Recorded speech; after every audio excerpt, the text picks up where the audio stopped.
जय मसीह प्रिय भाई और बहनों। जिया रीजनल चैनल में एक और बार आप सबका स्वागत है। आज स्वप्न और दर्शन से जुड़ा हुआ दूसरा एपिसोड है और आइए हम इसमें से कुछ बातों को देखें। जैसा कि मैंने आपको पिछले एपिसोड में कहा था कि पुराने नियम में और यीशु मसीह के समय तक, यानी कि जो गॉस्पेल्स में यीशु मसीह ने किस तरह स्वप्न और दर्शन की बातों को समझाया है और कहा है और उसका महत्व क्या है। आइए हम आज सुसमाचार में से एक पद को लेंगे जो कि यूहन्ना उसका 16 अध्याय और 12 से 15 में लिखा है, और हम देखेंगे आगे चल के कि स्वप्न दर्शन और प्रकाशन का नया नियम में आगे चल के क्या महत्व है।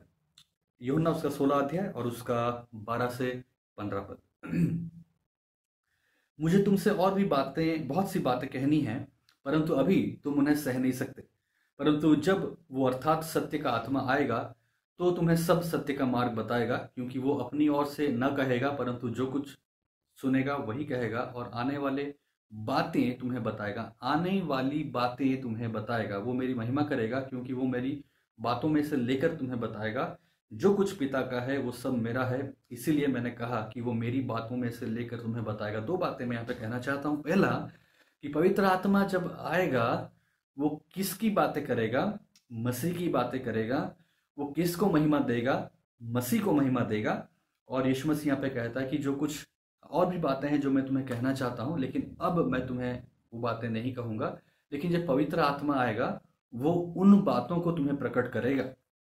और वो बातें क्या होंगी? तुम्हारी नौकरी, तुम्हारी शादी, तुम्हारा प्रमोशन नहीं। वो बातें होंगी जो मसीह को महिमा देती हैं। वो बातें होंगी जो पिता की ओर से आती हैं और मसीह को महिमा देती है। और यीशु मसीह कहता है कि जब पवित्र आत्मा आएगा वो उन बातों को, आने वाली बातों को तुम्हें कहेगा। तो जो आने वाली बातें हैं वो किससे जुड़ी होंगी? जो पवित्र आत्मा बताएगा मसीह से जुड़ी होंगी, मसीह की महिमा से जुड़ी होंगी। तो आगे हम देखते हैं प्रेरित के पुस्तक में कि कैसे परमेश्वर पवित्र आत्मा के द्वारा प्रेरितों से बातें करता है, दर्शनों को देता है और आने वाली बातों को बताता है।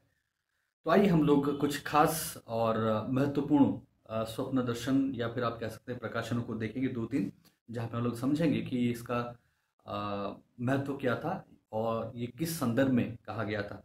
सबसे पहले, जो कि बहुत ही एक कॉमन पद है जिसको लोग कोट करते हैं, और वो कोट करते हैं प्रेरित उसका दूसरा अध्याय से, जोएल नबी से जो लिया गया है। पतरस ने कहा दूसरा अध्याय और 17 पद में कि परमेश्वर कहता है कि अंत के दिनों में ऐसा होगा कि मैं अपना आत्मा सब मनुष्य पर उंडेलूंगा, और तुम्हारे बेटे और तुम्हारी बेटियां भविष्यवाणी करेंगी, और तुम्हारे जवान दर्शन देखेंगे, और तुम्हारे पुरनिये स्वप्न देखेंगे। इस पद को लेके कई बार लोग कहते हैं कि भाई देखो यहाँ पे लिखा है कि हर कोई स्वप्न देखेगा, हर कोई दर्शन देखेगा। आप कैसे मना कर सकते हैं कि स्वप्न दर्शन नहीं है? हम ये मना नहीं कर रहे हैं कि स्वप्न दर्शन है। इस वीडियो में हमारा समझाने का तात्पर्य ये है या कोशिश ये है कि हम समझें कि किस संदर्भ में इन बातों को कहा गया है, किस उद्देश्य के साथ स्वप्न दर्शन और भविष्यवाणी की बातों को और प्रकाशन की बातों को कहा गया है। तो 2 अध्याय और 17 पद में जहां पे लिखा गया कि हर कोई स्वप्न देखेंगे, हर कोई दर्शन देखेंगे, क्यों देखेंगे? इसको जब आप आगे पढ़ते हैं, आप आते हैं 21 पद में, और 21 पद में कहा जा रहा है और जो कोई प्रभु का नाम लेगा वो उद्धार पाएगा। ये जो भविष्यवाणी का जो पैसेज है जो 17 से लेके 21 पद तक लिखा गया है, वो किस बात पे खत्म होती है? ये क्यों ये स्वप्न दिए जा रहे हैं, क्यों ये दर्शन दिए जा रहे हैं, क्यों हर एक पुरनिये, हर एक जवान, हर एक बच्चे दर्शन देखेंगे, बेटियां दर्शन देखेंगे? क्या उसका कारण है, क्या उसका उद्देश्य है?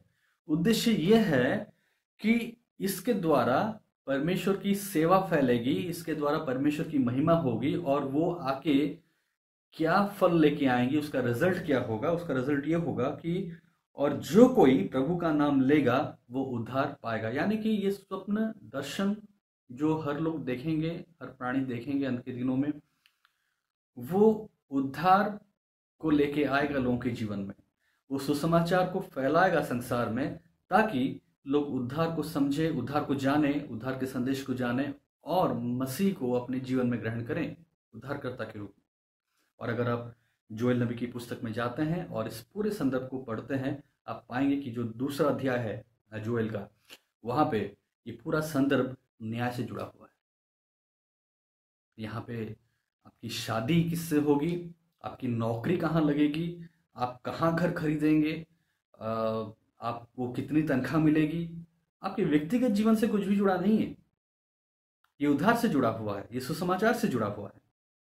पतरस दर्शन देखता है। दूसरा पैसेज जो लोग कई बार लेते हैं, प्रेरित काम उसका 10 अध्याय 10 से 16 और 45 से 48, जहाँ पे पतरस बहुत जानवरों को देखता है। और कई बार लोग सोचते हैं कि ये जानवर ऐसा है, वो जानवर ऐसा है, क्या है क्या नहीं है। नहीं, वो जानवर क्या थे, वहाँ पे लिखा है कि वो कुछ क्लीन एनिमल्स थे और अनक्लीन एनिमल्स थे। यानी कि पतरस कह रहा था कि शुद्ध जानवर है, अशुद्ध जानवर है। एक यहूदी होने के नाते उसको मालूम था कि मैं शुद्ध जानवर खा सकता हूँ, मूसा के नियम में जो कही गई हैं, और अशुद्ध जानवर मैं नहीं खा सकता हूँ क्योंकि मूसा का नियम मुझे मना करता है। यहाँ पे ये जानवर क्या दर्शाती हैं? शुद्ध जानवर इज़राइल की प्रजा को दर्शाता है, यहूदियों को दर्शाता है, और अशुद्ध जानवर अन्य जातियों को दर्शाता है। और यीशु मसीह परमेश्वर उसे ये दर्शन देता है ताकि वो आप समझे कि ये इसका अर्थ क्या है, आगे चल के इसका अर्थ हम कहाँ पाते हैं, इसकी पूर्ति कहाँ पाते हैं, ये कहाँ पूरा होता है। 45 से 48 जहाँ पर वो कुरनेलियुस के घर में जाता है, प्रचार करता है, और लिखा है कि जब वो लोग के ऊपर पवित्र आत्मा आती है, तब बाकी जो यहूदी पीटर के साथ, पतरस के साथ गए थे, वो कहते हैं कि अब हम इस बात पे यकीन करते हैं, अब इस बात को हम समझ गए हैं कि उद्धार न केवल यहूदियों के लिए है, लेकिन उद्धार अन्य जातियों के लिए भी है। दूसरा 10 अध्याय प्रेरित के काम 45 से 48, अगर आप पढ़ेंगे आप इसको समझेंगे। 10 अध्याय 45 से 48, यहाँ पे 46 यहाँ पे लिखा है, क्योंकि उन्होंने उन्हें भांति भांति की भाषा बोलते और परमेश्वर की बढ़ाई करते सुना। इस पर पतरस ने कहा, क्या कोई जल को रोक सकता है कि ये बपतिस्मा न पाए जिन्होंने हमारे समान पवित्र आत्मा पाया है?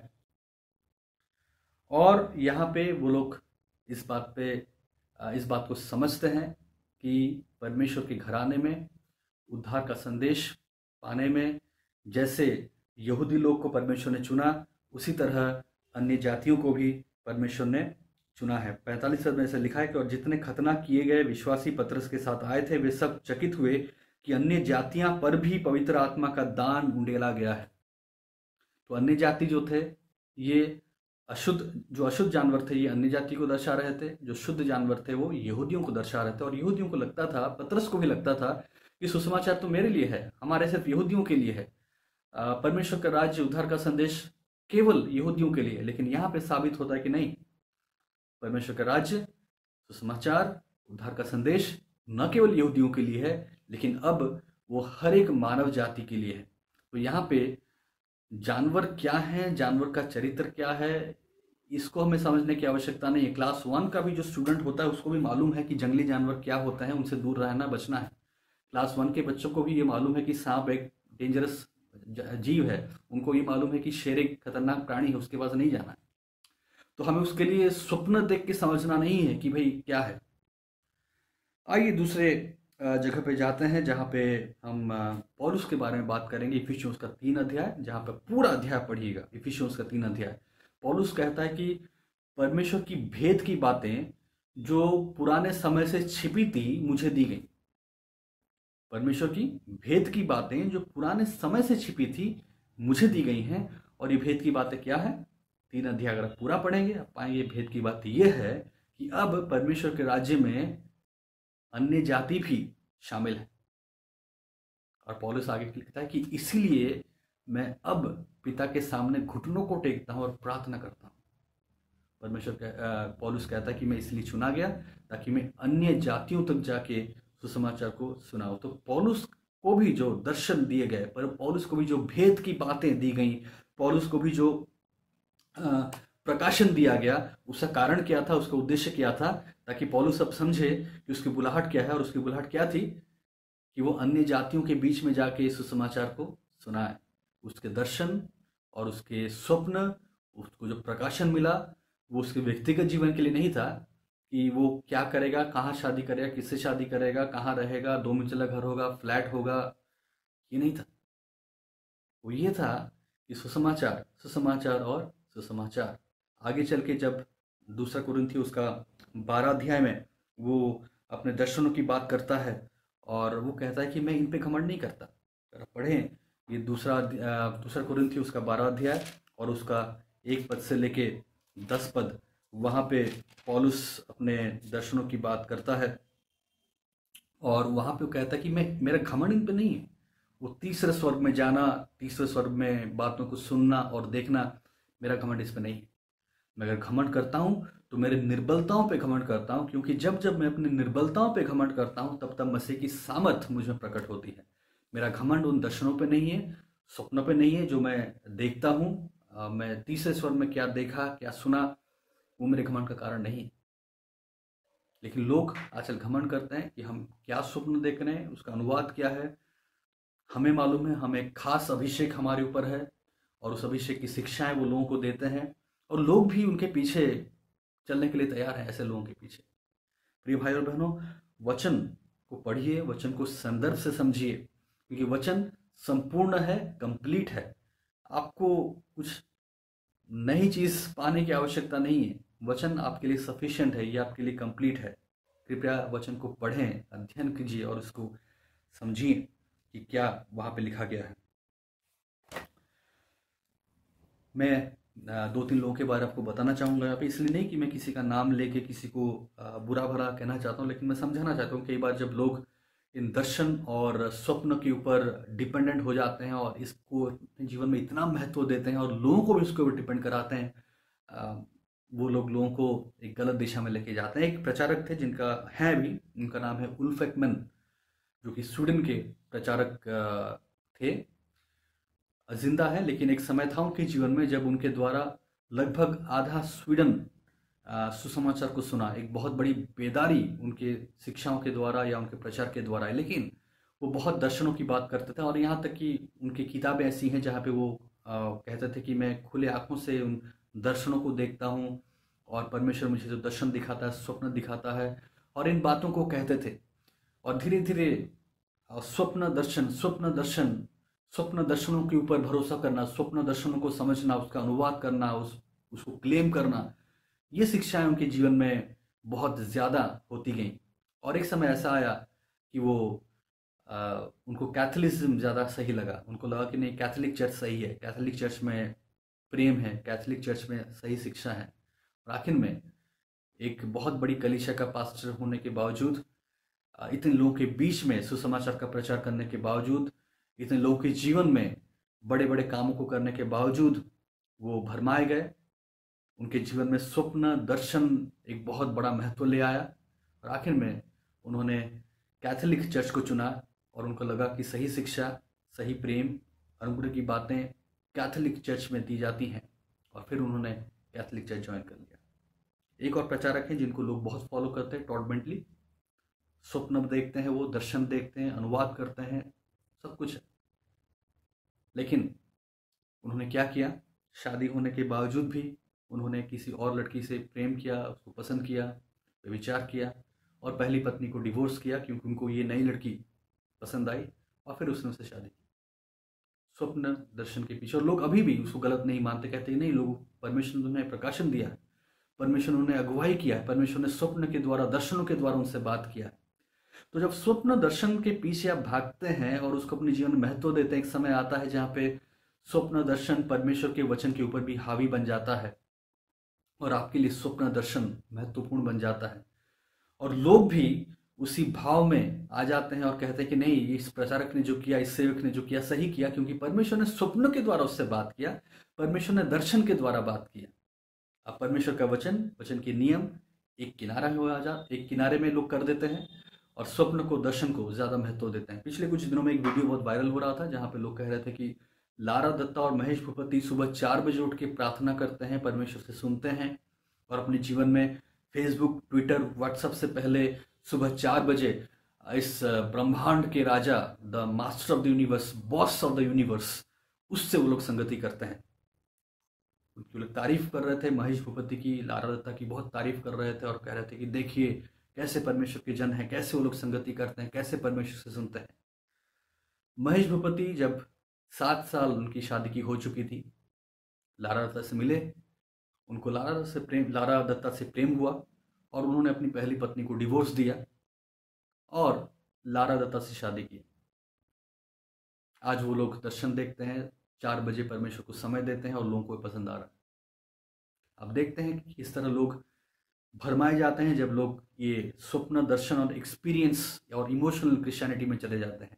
एक व्यक्ति जो अपनी पत्नी को डिवोर्स इसलिए देता है क्योंकि उसको कोई और लड़की पसंद आ जाती है, और फिर वो लोग शादी कर लेते हैं चर्च में, और फिर ये गवाही देते हैं कि परमेश्वर हमसे बातें करता है। हम सुबह 4 बजे परमेश्वर को समय देते हैं, संगति करते हैं, और लोग बहुत ही आसानी से ऐसे सेलिब्रिटीज़ के पीछे चलते हैं। तनुश्री दत्ता, मैंने अपने टाइमलाइन में इसके बारे में काफ़ी पोस्ट किया है। लोग बहुत खुश हुए, तनुश्री दत्ता को स्वप्न आया, दर्शन आया, यीशु मसीह ने बात किया। आप मेरे टाइमलाइन में जाके पढ़िए उन बातों को कि कैसे स्वप्न और दर्शन लोगों को भरमा देता है जब वो लोग परमेश्वर के वचन के ऊपर इसको महत्व देने लगते हैं और अंधा होके स्वप्न दर्शन के पीछे चलने लगते हैं। प्रिय भाई बहनों, मैं आपको फिर से सचेत करता हूं कि आप वचन पे ध्यान दें, वचन को पढ़ें, वचन को समझें, क्योंकि वचन संपूर्ण है, कंप्लीट है, और आपके लिए यही परमेश्वर ने दिया है ताकि आप इस पर भरोसा करें, इसमें ढूंढें परमेश्वर की इच्छा को, जाने और आगे बढ़ें। आइए देखते हैं प्रकाशित वाक्य में स्वप्न दर्शन का क्या है। प्रकाशित वाक्य में लोग कई बार पढ़ते और कहते हैं कि वहां पे तो स्वप्न के बारे में लिखा है, दर्शन के बारे में लिखा है, ये ड्रैगन के बारे में लिखा है, सब चीजें हैं।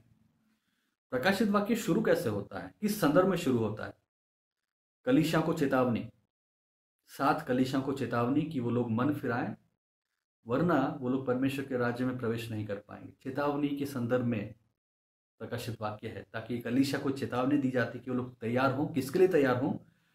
यीशु मसीह के दूसरे आगमन के लिए तैयार हों, नए स्वर्ग नए पृथ्वी में प्रवेश करने के लिए तैयार हों। न्याय के बारे में लिखा गया है, यीशु मसीह के राज्य के बारे में लिखा गया है, यीशु मसीह के न्याय के बारे में लिखा गया है। वो हर एक स्वप्न, वो हर एक दर्शन जो यूहन्ना देख रहा है और कह रहा है, ये कहाँ इशारा कर रही है, किसकी तरफ इशारा कर रही है और क्यों इशारा कर रही है, ये हमें समझना बहुत बहुत ज़रूरी है।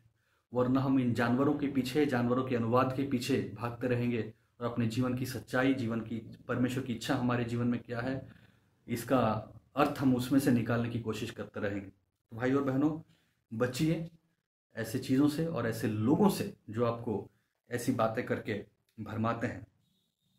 बहुत सारे लोग को लगता है कि नहीं, स्वप्न दर्शन के द्वारा परमेश्वर मेरे व्यक्तिगत जीवन की इच्छाओं के बारे में, व्यक्तिगत जीवन में परमेश्वर की इच्छा क्या है उसके बारे में बात करता है।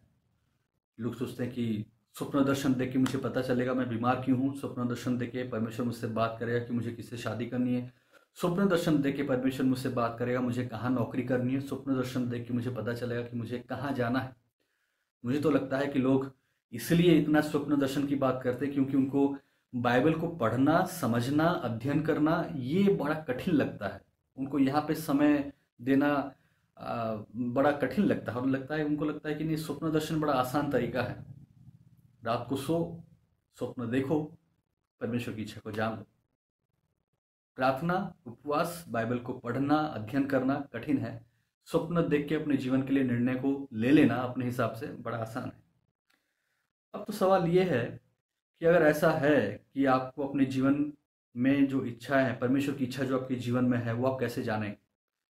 क्योंकि लोग बोलते हैं ना कि स्वप्न दर्शन के द्वारा हम परमेश्वर की इच्छा को जान सकते हैं। तो मैं इस बात को यहाँ पे क्लियर करना चाहूँगा। परमेश्वर अपने इच्छा को, जो विल ऑफ गॉड हम कहते हैं, ये कई प्रकार से बाइबल में हमें दिया गया है या समझाया गया कि परमेश्वर की इच्छा किस प्रकार की है।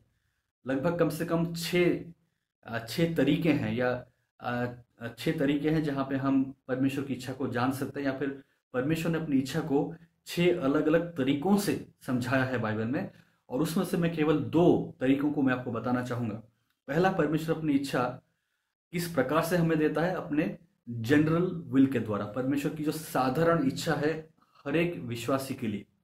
दूसरा, परमेश्वर की इच्छा कैसी है, परमेश्वर की स्पेसिफिक विल हर एक इंडिविजुअल के लिए, general will of God for every person, परमेश्वर की साधारण इच्छा हर एक विश्वासी के लिए, और the specific will of God for every individual, परमेश्वर की खास योजना हर एक व्यक्ति के लिए। तो आप पूछेंगे कि परमेश्वर का ये साधारण इच्छा क्या है जो हर एक विश्वासी के लिए रखता है। मैं आपको बता रहा हूं परमेश्वर की साधारण इच्छा हर एक विश्वासी के लिए क्या है।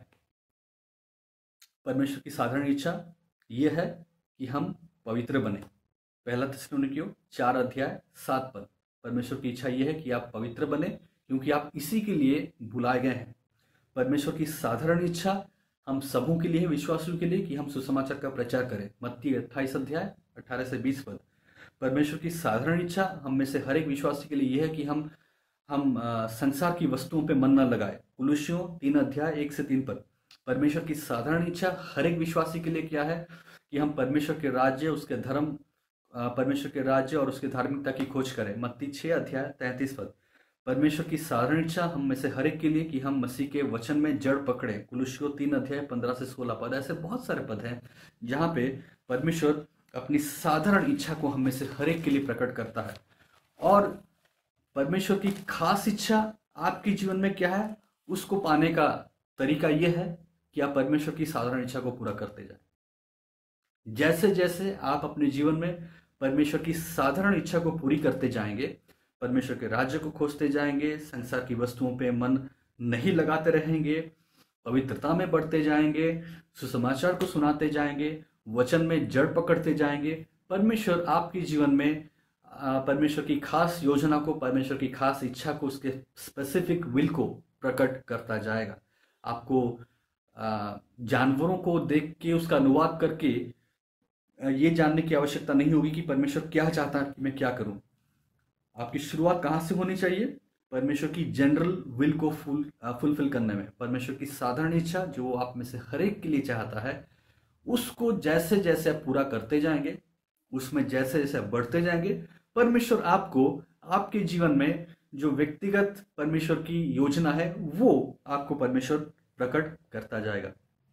हाँ, परमेश्वर आज भी स्वप्न और दर्शनों के द्वारा बात करता है, लेकिन खास परिस्थितियों में, खास सर्कमस्टांसेस में। फॉर एग्जाम्पल, अगर ऐसा कोई जगह है जहाँ पे बहुत कॉन्फ्लिक्ट जोन है, जहाँ पे सुसमाचार पहुंच नहीं सकता, जहाँ पे बहुत विरोध है, जहाँ पे बाइबल जा नहीं सकता, सुसमाचार बताया नहीं जा सकता, परमेश्वर वहां पे दर्शनों के द्वारा, स्वप्न के द्वारा लोगों से बात करता है और उद्धार के विषय में या उद्धार की चीज को प्रकट करता है। जहाँ पे परमेश्वर कई बार लोग बहुत सताव में होते हैं, जहाँ पे उनको प्रिजन में डाल दिया जाता है, वो लोग जेल में होते हैं, उनके पास कोई साधन नहीं होता परमेश्वर के वचन को पढ़ने का, सुनने का। वहां पे परमेश्वर अपने स्वप्न दर्शनों के द्वारा उनको इनकरेज करता है, उनको सामर्थ देता है, उनको नई बातों को सिखाता है और दिखाता है। ये कुछ खास परिस्थितियां हैं जहाँ पे परमेश्वर स्वप्न दर्शनों का इस्तेमाल करता है। क्यों? क्योंकि वहां पे परमेश्वर का वचन जा नहीं सक रहा है, परमेश्वर का वचन पहुंच नहीं सक रहा है, कोई भी तरीका नहीं है सुसमाचार के जाने का, कोई भी तरीका नहीं है किसी भी रीति से परमेश्वर के वचन का उस व्यक्ति तक पहुंचने का या उस व्यक्ति के जीवन में काम होने का। इसीलिए परमेश्वर वहां पे उन खास परिस्थितियों में स्वप्न और दर्शनों का इस्तेमाल करता है। एक उदाहरण मैं देना चाहूंगा जिम एलियट का। एक बहुत पुराने मिशनरी थे। किताबों को खरीदिए और पढ़िए मिशनरीज के बारे में, जिम एलियट के बारे में पढ़िए। जब वो एक टापू में गए थे सुसमाचार का प्रचार करने, वो और अपने उनके कुछ दोस्त थे जो एक टापू में गए थे और वहाँ पे वो लोग सुसमाचार के प्रचार करने के लिए गए थे। लेकिन वहाँ पे आदिवासी लोग थे, वो भाषा उनको मालूम नहीं थी। वो बहुत कांटेक्ट करने की कोशिश की लेकिन हो नहीं पाया। और आखिर में कुछ ऐसा हुआ कि कुछ आदिवासियों के पास वो लोग पहुंचे, लेकिन क्योंकि वो लोग आपस में बात नहीं कर सकते थे, लैंग्वेज प्रॉब्लम था, तो वो लोग समझा नहीं पा रहे थे सुसमाचार को, बता नहीं पा रहे थे सुसमाचार को। और जो ट्राइबल्स थे, जो वहाँ के जो बासिंदे थे, वो लोग समझ नहीं पाए कि ये लोग यहाँ पे क्यों आए हैं, और उन्होंने भाले से जिम एलियट और उनके साथियों को मार डाला। लेकिन जब उन्होंने भाले से इनको मार डाला तो क्या देखा कि स्वर्गदूत स्वर्ग से उतरे और इनको लेके स्वर्ग जा रहे थे। इस दर्शन को वहां के उस कबीले के लोगों ने देखा। वो तब तो समझ नहीं पाए थे, लेकिन ये दर्शन उनके दिमाग में रहा कि ये क्या चीज है, ये कौन थे, ये स्वर्गदूत कौन थे, कैसा दर्शन था जो हमने देखा कि कोई स्वर्गदूत नीचे उतरा और इनको लेके गया जिनको हमने भाले से मारा। और कुछ समय के बाद ऐसा कुछ हो पाया कि इन्हीं के ही कबीले के कुछ लोग थे जो आए, उनको सुसमाचार दे पाए, उनको समझा पाए कि वास्तव में सच्चाई क्या है। और आखिर में गवाही ये निकली कि पूरा का पूरा कबीला, वहाँ के सभी लोग यीशु मसीह को जाने, सुसमाचार को जाने। तो यहाँ पे हम देखते हैं कि एक विशेष परिस्थिति में, विशेष सिचुएशन में एक खास दर्शन के द्वारा, एक अद्भुत दर्शन के द्वारा परमेश्वर कैसे अपने काम को वहां पे बढ़ाता है। तो भाई और बहनों, हम ये नहीं कहते हैं कि सुसमाचार दर्शन खत्म है, दर्शन कोई नहीं देख सकता, दर्शन दर्शन का कोई महत्व ही नहीं है बाइबल में। हम ये कह रहे हैं कि दर्शन का क्या महत्व है, दर्शन क्यों दिया गया, प्रकाशन क्यों दिया गया, स्वप्न क्यों दिया गया, किस परिस्थिति में दिया गया, किस संदर्भ में दिया गया, और आज भी जब स्वप्न दर्शन की बात हम करते हैं तो किस परिस्थिति में है, हमें कैसे उसका अनुवाद करना चाहिए, कैसे समझना चाहिए, और कैसे स्वप्न और दर्शनों को हमें अपने जीवन में एक सही स्थान दे के सही रूप से इसे समझना चाहिए। मैं चाहूँगा कि आप लोग प्रार्थना करें इस विषय पे। मैं चाहूँगा कि आप बाइबल को पढ़ें, आप समझें और अपने जीवन के लिए आप खुद निर्णय लें कि आपके लिए, आपके जीवन के लिए क्या सही है। प्रेरित 17 अध्याय 11 पद, पौलुस ने बेरियों के बीच में जाकर प्रचार किया और पौलुस के प्रचार को सुन के उन्होंने पवित्र शास्त्र को ढूंढा और उसको खोजबीन की और फिर वो लोग अपने जीवन के लिए निर्णय लिए। और पौलुस उनके बारे में कहता है कि ये लोगों ने एक भला काम किया। तो मेरा आपसे कहना यही होगा कि आप मेरी बात को इसीलिए मत सुनिए, यकीन मत कीजिए या मानिए मत क्योंकि मैं कह रहा हूँ। आप मेरी बातों को सुनिए, जो कहा गया इस वीडियो में उसको आप सुनिए, आप अपना बाइबल स्टडी कीजिए, आप खुद वचन में से इसको अध्ययन कीजिए, आप खुद वचन में जाइए, इसको समझिए और आप अपने जीवन के लिए निर्णय लीजिए। परमेश्वर आप सबकी सहायता करे, परमेश्वर आप सबको आशीष दे। आमीन।